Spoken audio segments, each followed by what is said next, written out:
to dive into a reasonable suspicion process and policy. So, Anna, I know you have drafted a reasonable suspicion policy and checklist for many of our clients. Can you maybe talk a little bit about the important components of a reasonable suspicion policy and talk a little bit about that checklist that you've created for many organizations? Well, I think having a clear, easy to understand policy is critical. It needs to be simple and something that's almost a user guide versus just a legal policy document to cover your decision making. I think it needs to be a document that your manager or whomever is questioning that employee can kind of read through and understand what they're looking for.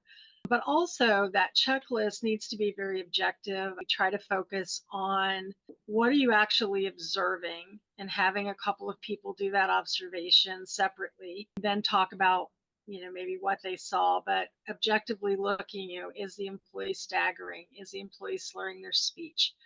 Are they talking faster or slower to respond in some cases? What are you actually seeing? And then making sure you're documenting that, but also documenting why you started the reasonable suspicion. And it can be very simple. It can be, Mary was observed sleeping at her desk. Going through that, does she respond appropriately? Are her eyes dilated or pinpoint? But having that conversation ahead of time and knowing what you're looking for and making sure that you're, as a manager or as that team that's evaluating that employee to decide if they need to take next steps, is making sure that they're counting the same thing. And it's just like doing a safety evaluation. Am I judging staggering as this, or did I just see a misstep? And okay, I've said that's staggering. So you want to make sure that when you're training managers that everybody's kind of got the same vision of that checklist when they go to use it. That's the intent of the checklist. So it needs to be simple, it needs to be clear, and it needs to be easy to document and run through.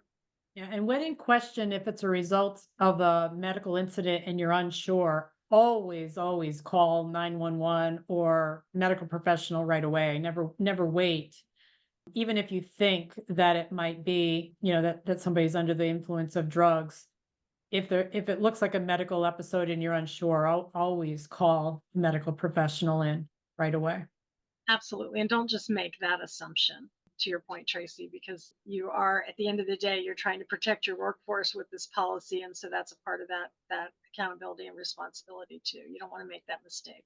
To your comment before, Tracy, about employees, they will tell you what's going on. And I think if you say in that situation, okay, we've had the assessment completed, you appear to be impaired, it's an either or. It's either we're going to send you for drug testing or we're calling 911. There's no other option available. And you usually will get a straight answer at that point.